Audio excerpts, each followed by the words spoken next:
阿娘死后，我变卖了家中所有值钱物件，换了一坛蜜，去边关寻未婚夫。时逢乱世，那坛蜜被我揣在怀里，眼珠子般护了一路，没舍得吃上一口。可到了边关，我才知道周乔为报恩，收留了恩人之妹。那姑娘骄纵惯了，连撒娇要东西也是理直气壮的。北地干燥多风，那蜜正好拿来给我润肤。周乔应了，劝我不过一坛不值钱的玩意儿，再买便是。我低头看了看我手上冻裂的伤口，平静地提出了退婚。周乔惊诧，就因为一坛蜜？我点头，没错，就为这坛蜜。离开时，我浑身上下最值钱的东西就是那坛蜜。周乔追了出来，面色不愉，他耐着性子道：“阿离，别闹。清婉再不懂事，也是恩公之妹，怠慢不得。”说话间，朔风骤起，雪下得愈发大了。手上被冻得红肿皲裂的伤口钻心的疼。伺候许清婉的丫鬟抱怨着，刻薄的声音隔着院墙传了出来：“就一坛蜜，还当什么了不得的贵重东西？小姐您什么没见过，至于吗？”山野村妇就是这般不识大体，难怪周公子迟迟不肯，话尾被刻意压低了去。周乔面色讪讪，眉头紧蹙，到底没说什么。我抬头看了看天色，转身又回了院子。周乔以为我改了主意，长舒了一口气：“明日我陪你上街，想买什么蜜？”我轻声打断他：“不用了。”许清婉见我去而复返，扬起的笑脸沉了沉。我越过他，径直走到廊下，弯腰将坛子稳稳搁到地上，这才起身摘下鸟笼，将阿宝放了出来。周乔愣了一瞬，刚想拦，却见我又俯身抱起坛子。我笑道：“这幼鹰向来顽劣，若一直关在笼子里，迟早会死的，以后便由我来养吧。”阿宝振翅在空中盘旋，长啸一声，又落到我臂上站稳。直到出了院子，我才转头看向一脸诧异的周乔：“还有，莫忘了，要报恩的人是你，跟我毫无关系。”周乔愣在原地。我加快了脚步，越走越远。身后蓦然传来瓷器破碎的声响，伴随着许清婉的惊呼：“阿乔哥哥，我流血了！”周乔的脚步顿了顿，他到底没跟来。我托客栈掌柜给我找辆马车。掌柜面露难色，说眼下大雪正紧，车夫们都不愿接活。可客栈住一宿就要3贯银，我舍不得。踌躇间，有牧民驾着马车经过，正好要带孙女回罗珠城，问了原委，好心捎上我。桑吉大叔是个性情粗犷的汉子，见我一人一鸟一坛，很是稀奇。小娘子这是要回家去？我摇了摇头，去找份活计。桑吉大叔明白过来，约莫将我当作不受宠被赶出家门的小妇人，很是义愤填膺。这么冷的天，让你一个小娘子出门找活计，你家男人真不是什么好东西。我插不上话，有些尴尬，抱着坛子缩了缩脖子。好在他没继续追问，反而盯着阿宝看了半晌，突然抚掌大笑：“这只海东青好啊，赤腹雪爪，青眼疏羽，调教得好，能上战场呢。”阿宝很给面子，叫了2声，歪头讨好的在我手上蹭了蹭，看得桑吉大叔两眼发光。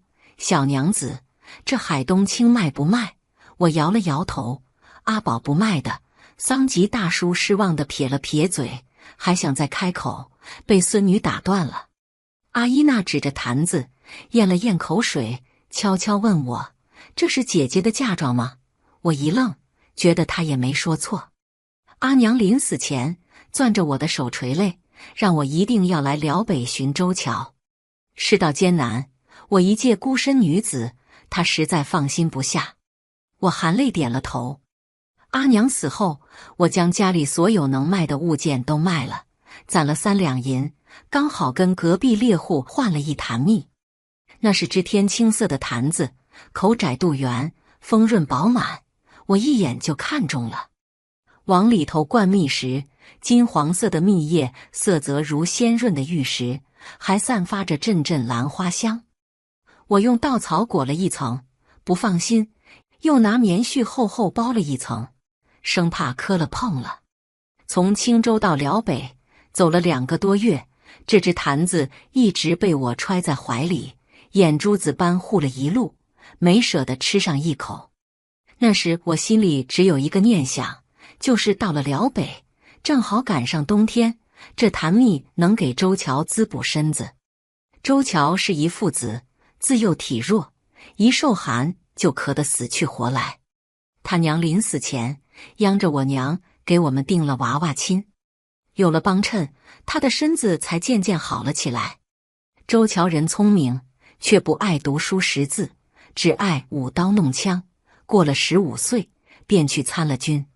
临走前，他红着脸往我手里塞了个奇形怪状的木雕。阿离，等我回来便娶你。可3年过了又3年，周乔还是没回来。我等成了老姑娘，实在没了法子，我托人给他写了信，便抱着一坛子蜜来了。可等我按信上的地址寻到兵营时，我才知道周乔不仅当了校尉，还在城里置办了宅子。那日我候在宅子门外，踌躇良久，迟迟不敢叩响门扉。这些年他来信寥寥，不曾提起过自己高升，更不曾提起过婚约。我疑心他是不想跟我成婚了。这份怀疑在周乔携着许清婉出门那刻达到顶峰。那姑娘雪肤桃腮，一双桃花眼秋波荡漾，正仰头同他说着话。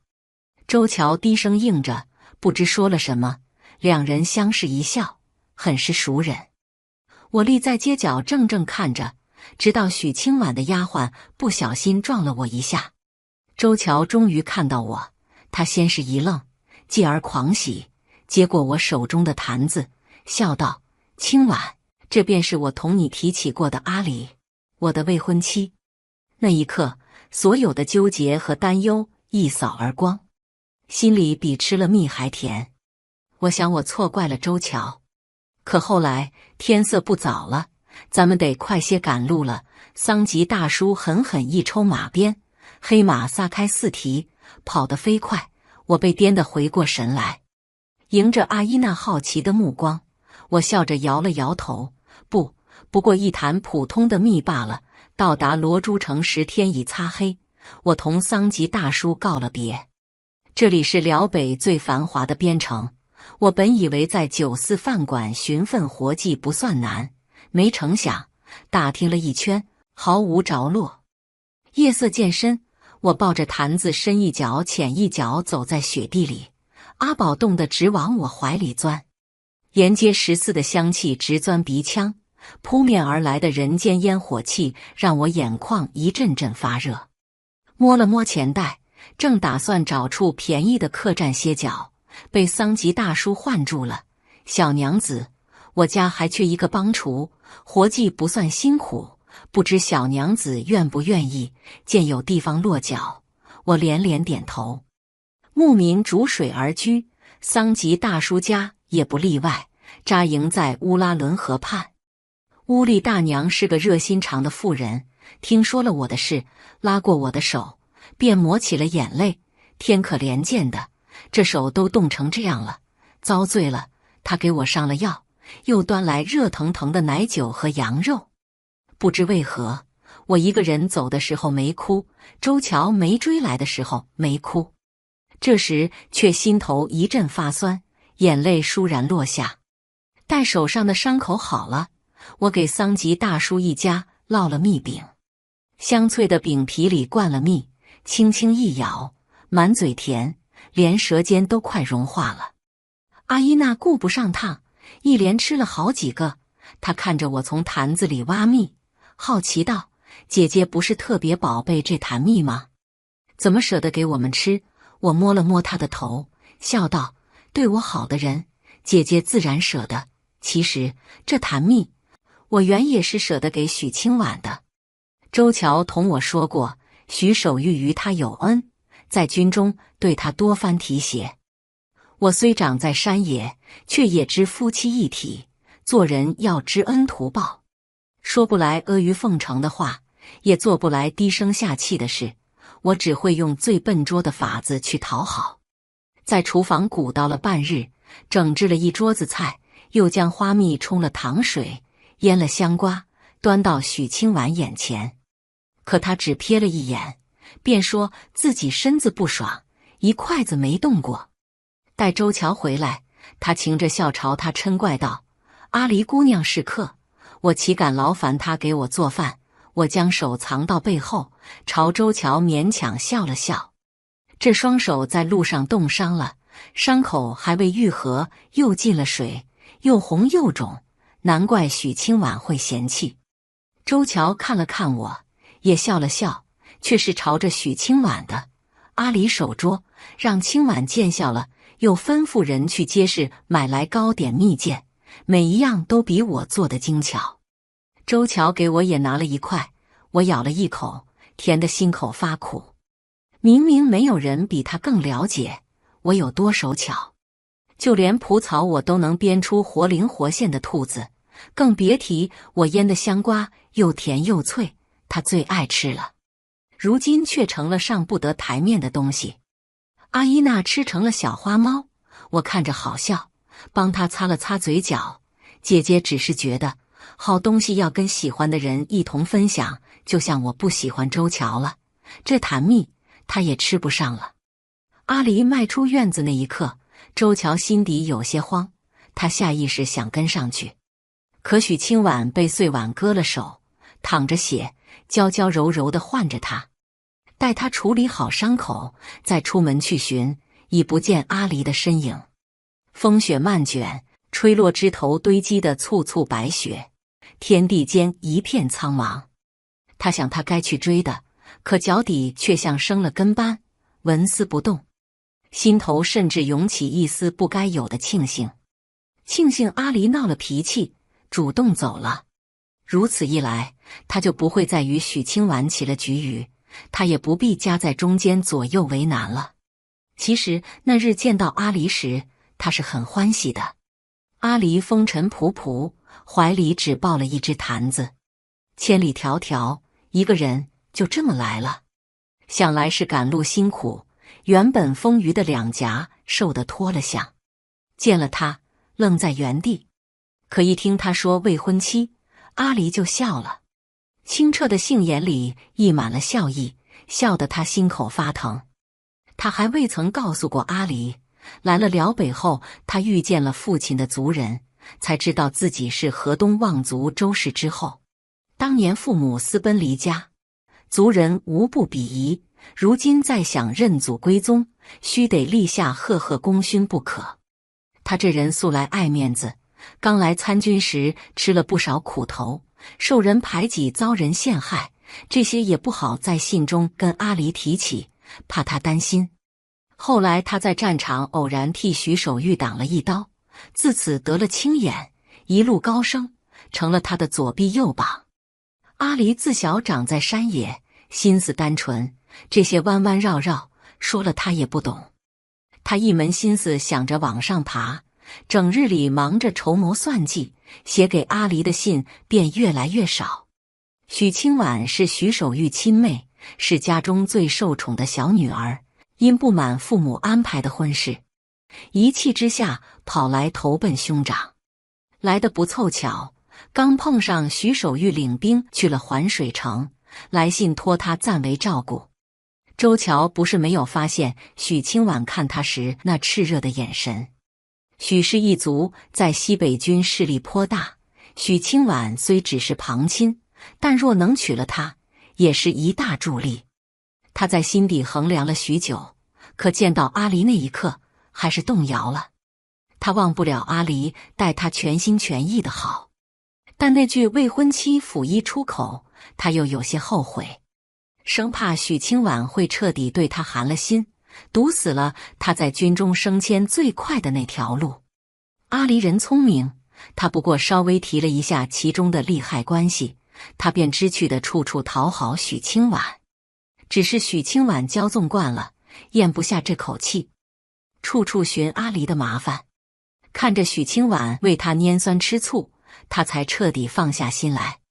阿离受的委屈他都看在眼里，如今走了也好，待他过段时日升了都尉，再去接他回来。依他对阿离的了解，那句退婚也不过是气话罢了。到时候只要低个头认个错，阿离自然便会心疼了。说到底，这世上他能依靠的人也只有他了。只是眼下羌人蠢蠢欲动，他有些不放心，吩咐手下派人跟着。就这样，我在桑吉大叔家住了下来。桑吉大叔很是喜爱阿宝，他教了我一套战鹰口令，让我试着训鹰。我好奇道：“我同阿宝说就好了，还需要口令？”桑吉大叔大惊：“你能听懂阿宝的叫声？”见我点头，桑吉大叔惊诧不已。我自幼在山间长大，也说不清是何缘由，鸟儿的声音我一听便能猜出个大概，只是从来没人相信罢了。桑吉大叔啧啧称奇，说我这本事太难得了。他是驯鹰高手，在他的热心教导下，我很快学会了。阿宝虽顽劣，学得倒快，没多久便能一日疾飞百里来回，捕猎也不在话下。这天日头下了山，阿宝还没回来，我有些急了。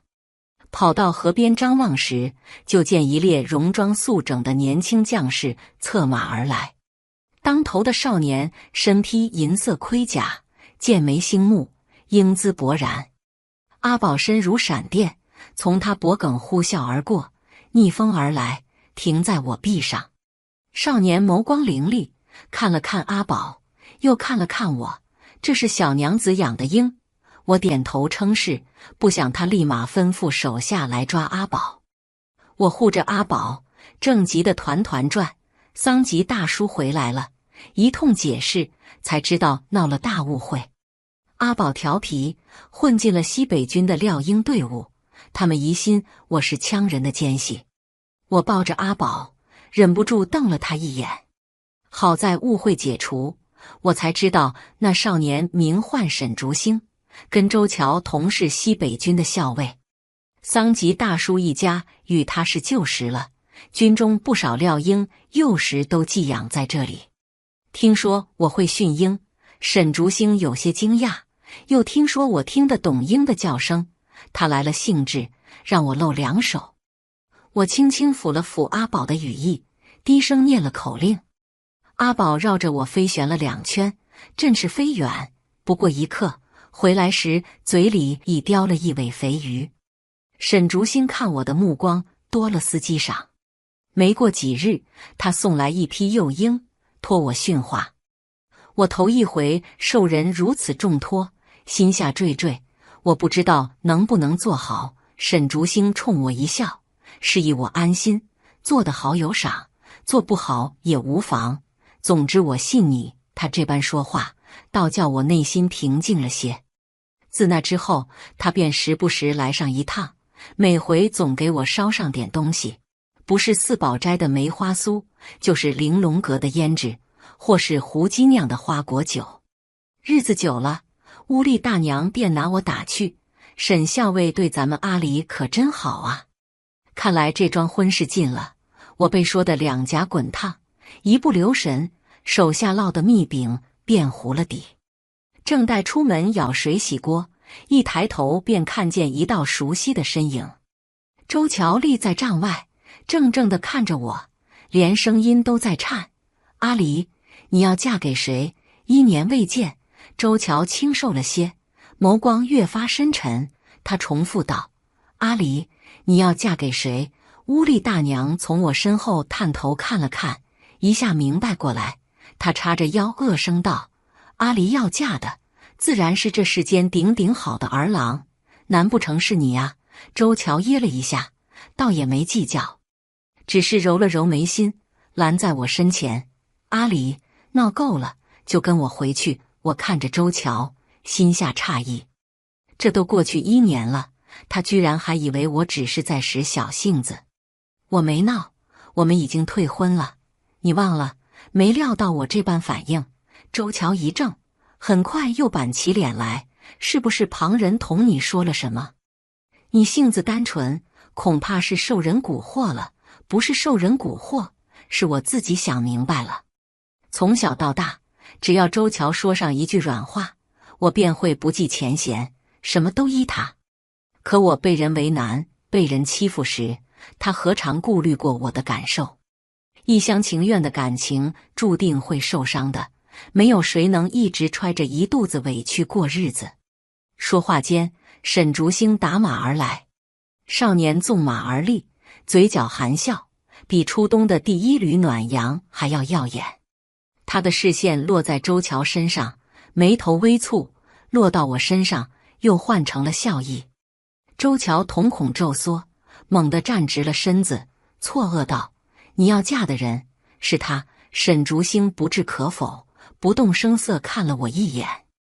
我刚想开口解释，周乔却像是想起了什么，神情放松下来，嘴角微勾：“阿离，我没说错，你果然被人蛊惑了。沈竹星在军中处处都要与我争个高低，必是为了跟我过不去，这才寻上你，要叫我难堪。”听到周乔直白的讥讽，沈竹星耸肩一笑，一派张扬的懒散。周校尉这话偏颇了，看低了沈某，更看低了阿离姑娘。这么好的姑娘，谁会舍得利用她？又怎会舍得她伤心呢？说完又好似刚明白过来，眼里分明是狡黠的笑。不对，沈某倒忘了，说的这不正是周校尉你吗？周乔被下了面子，冷哼了一声，目光凌厉地盯着沈竹星，似要将他生吞活剥。他朝我伸出手来，语气有些恼怒：“阿离，跟我走。”见我正着没动，他有些不耐，阔步上前，拉过我的手腕，往马车上带。我挣脱不得，连连摇头，几欲急出眼泪。忽而眼前一花，腰间一紧，一双大手将我猛拽上了马背。沈竹星低喝一声，马儿撒蹄狂奔。我下意识揪紧了马缰，转头看他：“你要干什么？”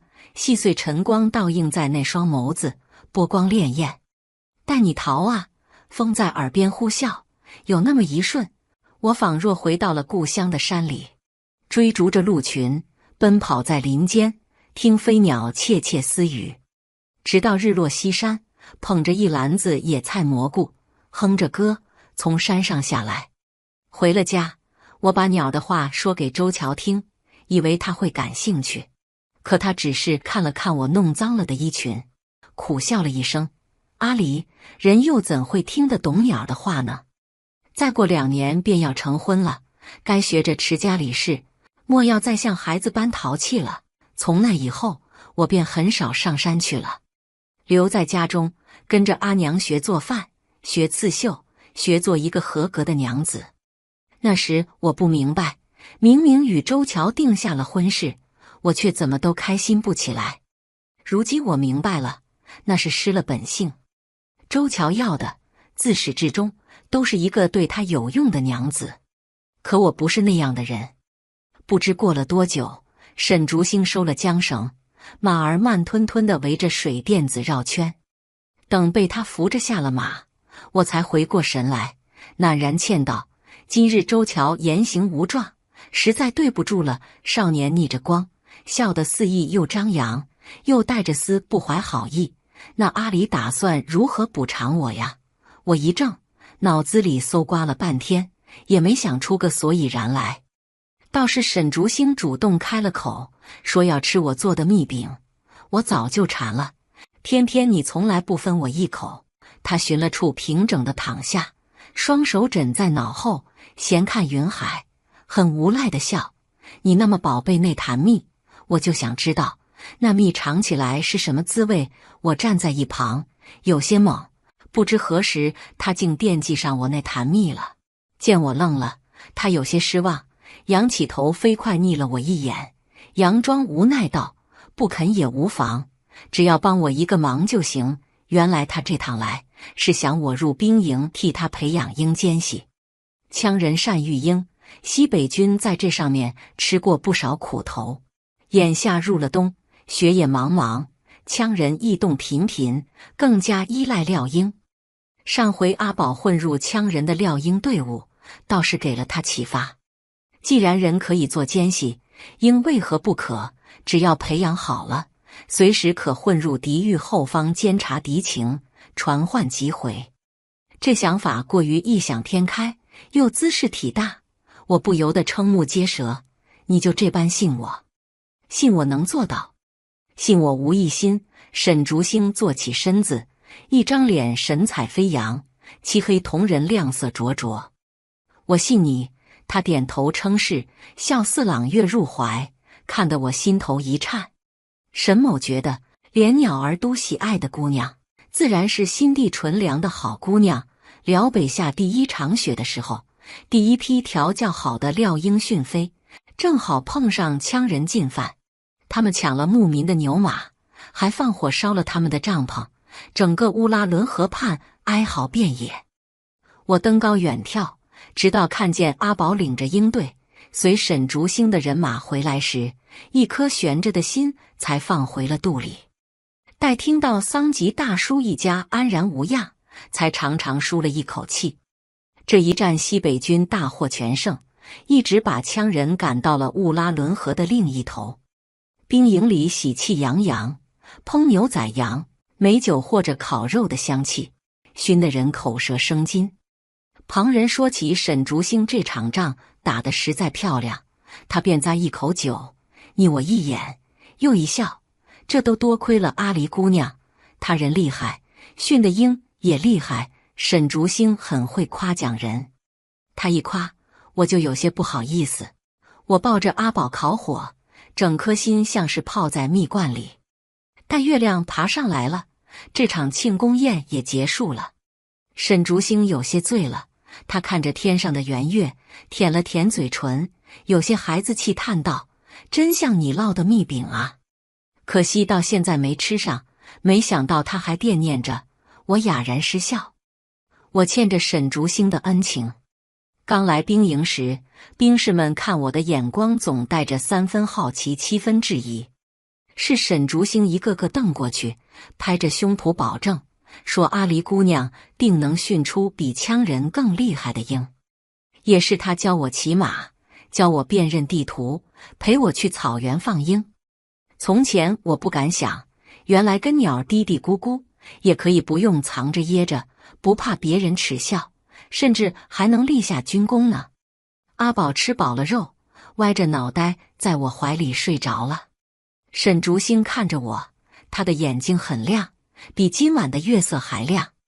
不知为何，我抬头看了一眼，心就跳得厉害。四下寂静，时间仿佛静止。我咬了咬唇，朝沈竹星笑了笑，明日便做蜜饼给你吃。翌日一早，我正抱着坛子打算去厨房炸蜜饼，桑吉大叔火急火燎跑来，说出大事了。我赶到时，四方擂台旁已经围了一圈人，呐喊、助威、叫好声连连。待我拨开人群，才发现擂台上周乔正和沈竹星缠斗在一起，打得难舍难分。今日本是飞虎营选拔，周乔却当众要与沈竹星切磋。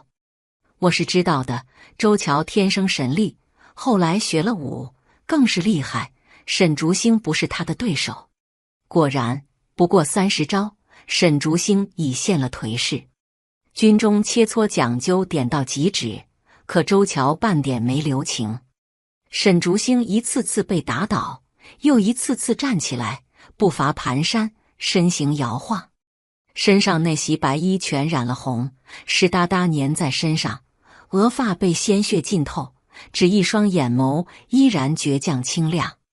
鼎沸的人声渐渐低了下去，大家都被沈竹星这种不要命的打法害住了。周乔抬脚狠狠朝沈竹星胸口踹了一脚，将他踢出数米远。沈竹星缓缓站起，指腹缓缓抹去嘴角的血迹。他看见了我，张口无声说道：“我没事。”一颗心像被人狠狠攥住，眼泪夺眶而出。当沈竹星第6次站起来的时候，全场已静寂无声，落针可闻。所有人的视线都落在台上那个血人身上。待他再一次被飞踢出台边，我扔下手中的坛子，飞奔过去扶起他。坛子掉落在地上，发出砰的一声，转眼间4分5裂。周乔垂了手，怔怔地看着玉润的蜜倾泻一地。我掏出帕子，替沈竹星盖住流血的伤口，只是手抖得厉害，几乎连那帕子也攥不住。沈竹星抬手拭去我脸颊的泪珠，虚弱地对我笑：“别哭，我这不好好的。”可话没说完，他又呕出一口鲜血。周乔走到我面前，嘴角紧抿，眸光晦暗不明：“阿离，他只是在利用你郑军功，并非真心待你好。”我站起身看着他，语气前所未有的平静：“是又如何？”周乔一怔，上前2步，抓住我的双臂，目光灼灼：“阿离，我不能眼睁睁看着你受人诓骗。”我很认真地看着他，只觉荒谬。周乔，在你眼中，我无知浅薄，他人对我好，必是另有所图。可起码他们能看到我的好，看到我的用处。你呢？即便他们真是利用我，又如何？我也不吃亏。我如今在军中领着差事，领着俸禄，再也不用一个人在雪天里出来寻活计了。阿娘说过，一个人是否真心待你，要看他做了什么，并非说了什么。这个道理，如今我才自己一点点悟了出来。周乔口口声声为我好，可伤透我心的人是他，转头又来苛责我的人也是他。天底下哪有这么好的事？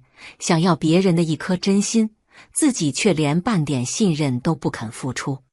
沈竹星身上大多是皮外伤，胸口的伤重些，需要休养半个月。他靠在床头，脸色惨白，眼中却分明是逞强的笑：“阿离，你别担心，过几日等我好全了，再去找周乔，这回我肯定打得他满地找牙。”我连连点头，将手里的药碗塞入他手中：“好，到时候再找刚才那个大夫吧，诊金便宜些。”沈竹星噎了一下，仰着头，小心翼翼地去我：“阿离，你生气了。”我没理他，自顾自将药包叠好：“这样也好，省得我还得给你做蜜饼。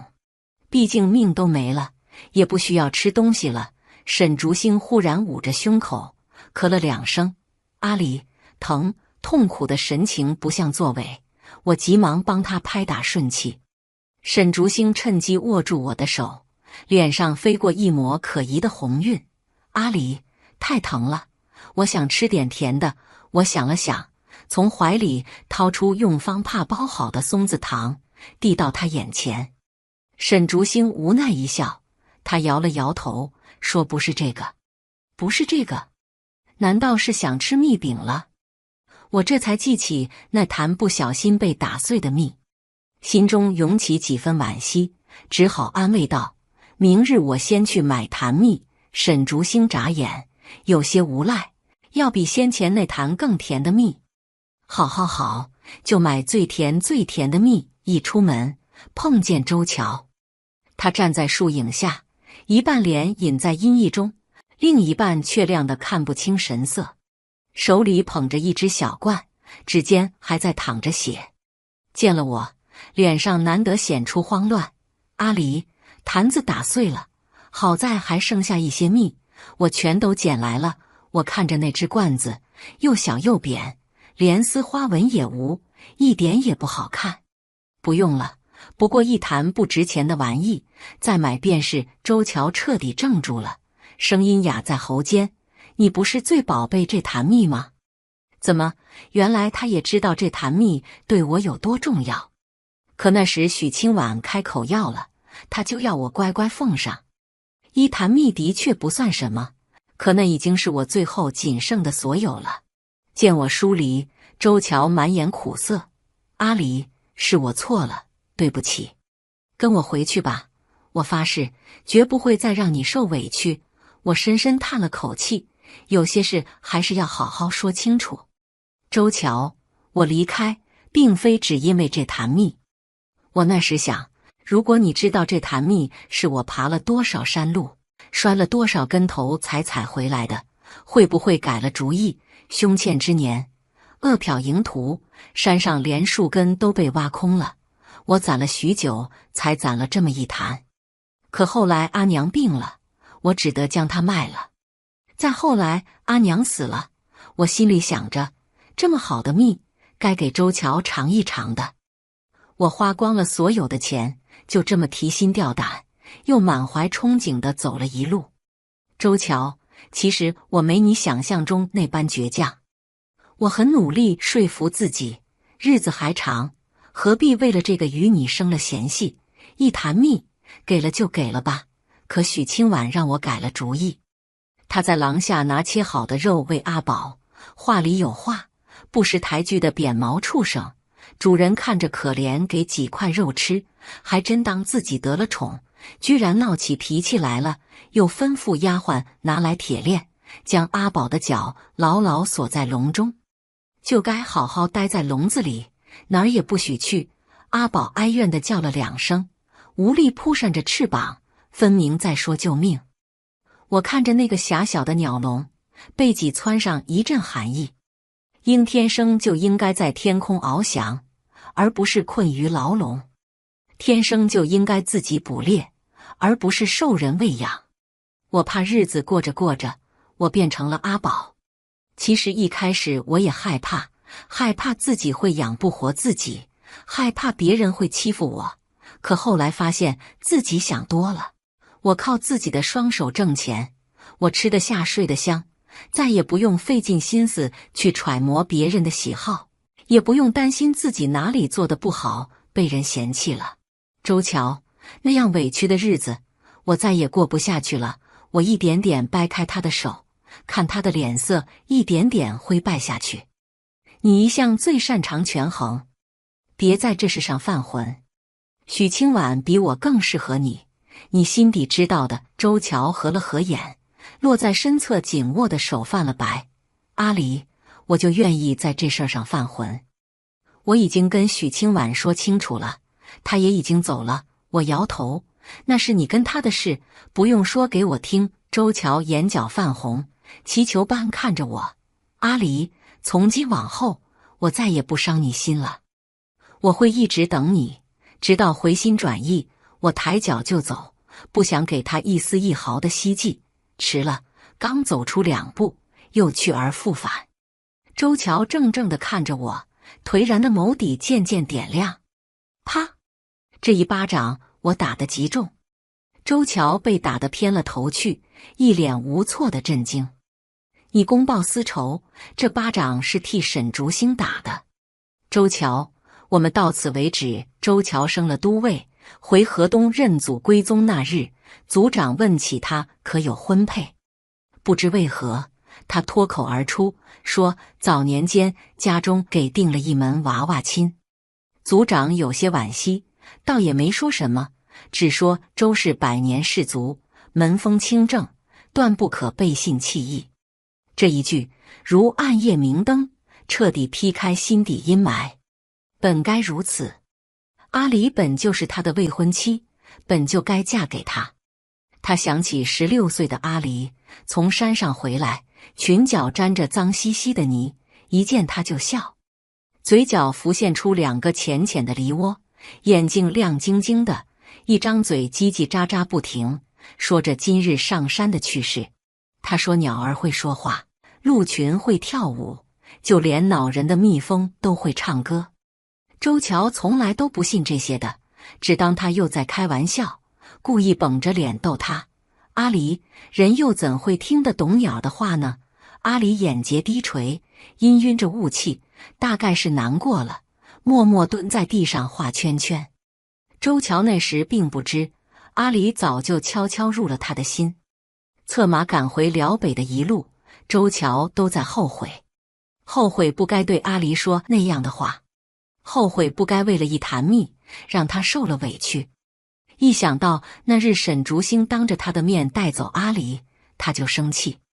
他正要去追，却接到徐守玉的急报，环水城急待增援。等他在环水一战成名，升为都尉时，周氏又派人来让他回河东。这一晃3个月就过去了。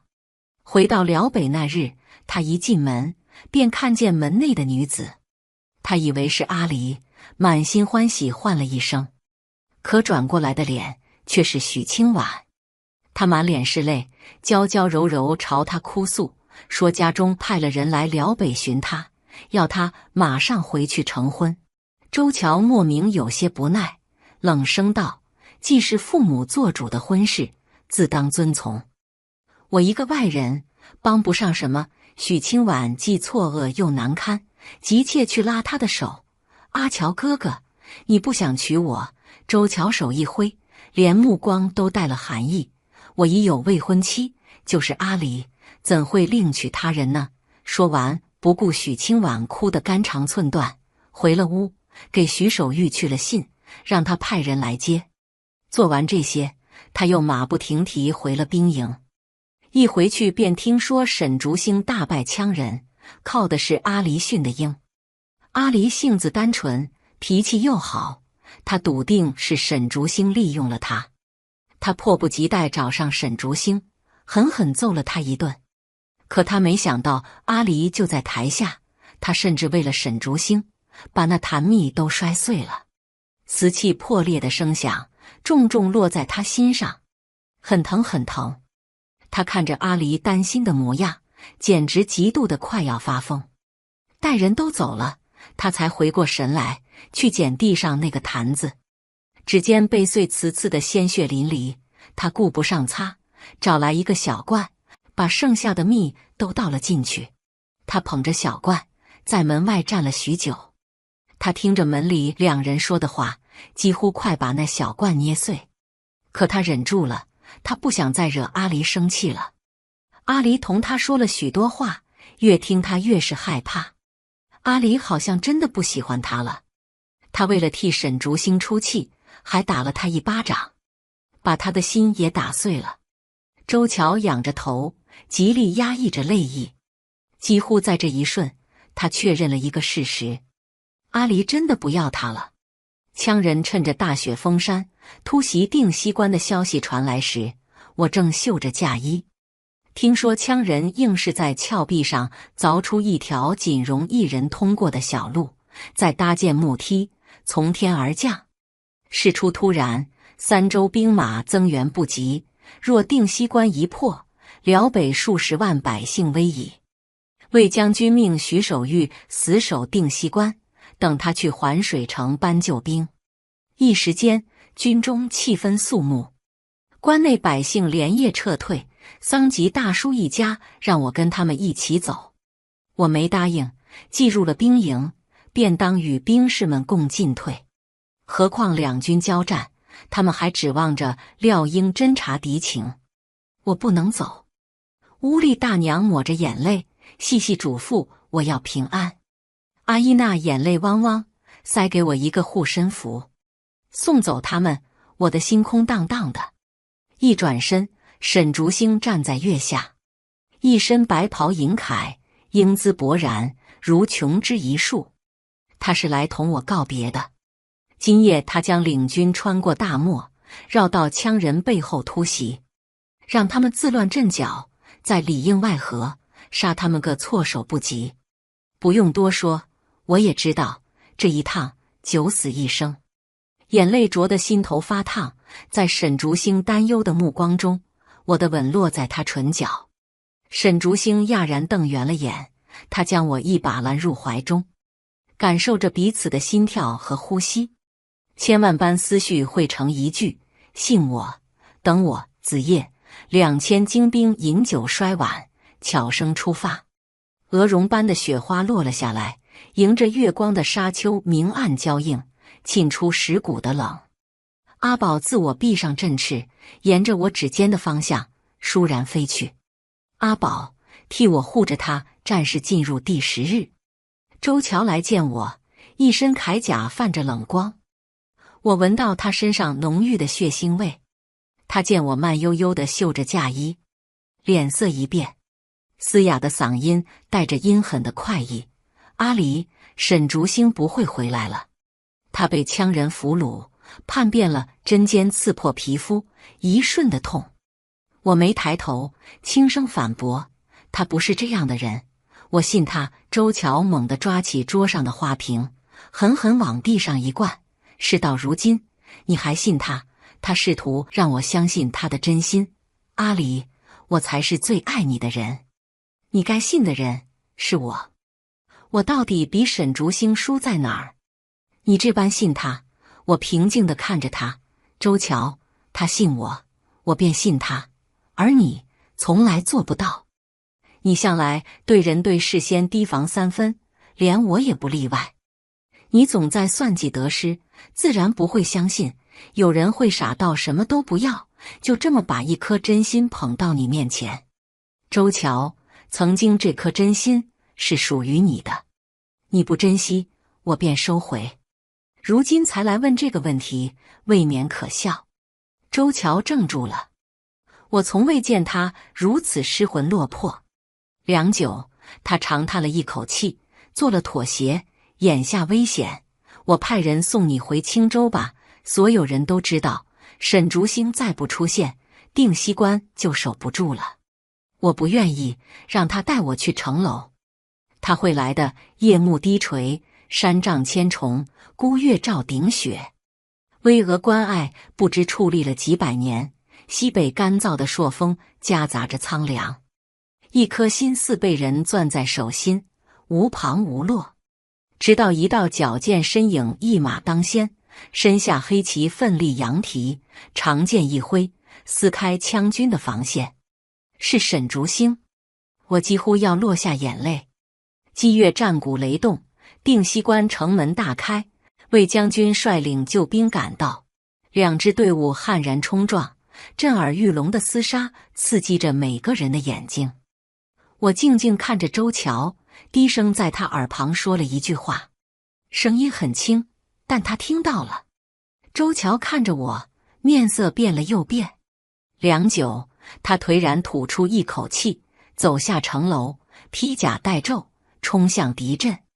周乔做事向来习惯给自己留3分余地，所以他收了羌人的劝降信，没有声张。也多亏他从不信我能听懂鸟的话，把许清婉留下的那只虎皮鹦鹉拿来给我解闷。那只多嘴的鸟倒叫我知道了不少秘密。即便周乔从未有叛变的念头，可怀疑的种子一旦种下，就很难拔除了。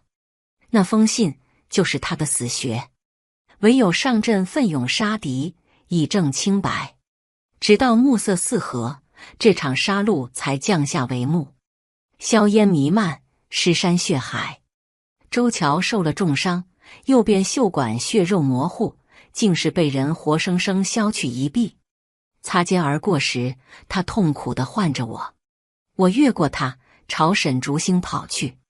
阿宝立在他肩头，亲昵地啄着他的鬓发，喘息声充斥耳膜，时间仿佛静止在这一瞬。沈竹星笑得肆意张扬，眸亮如点漆：“阿离，我回来了。”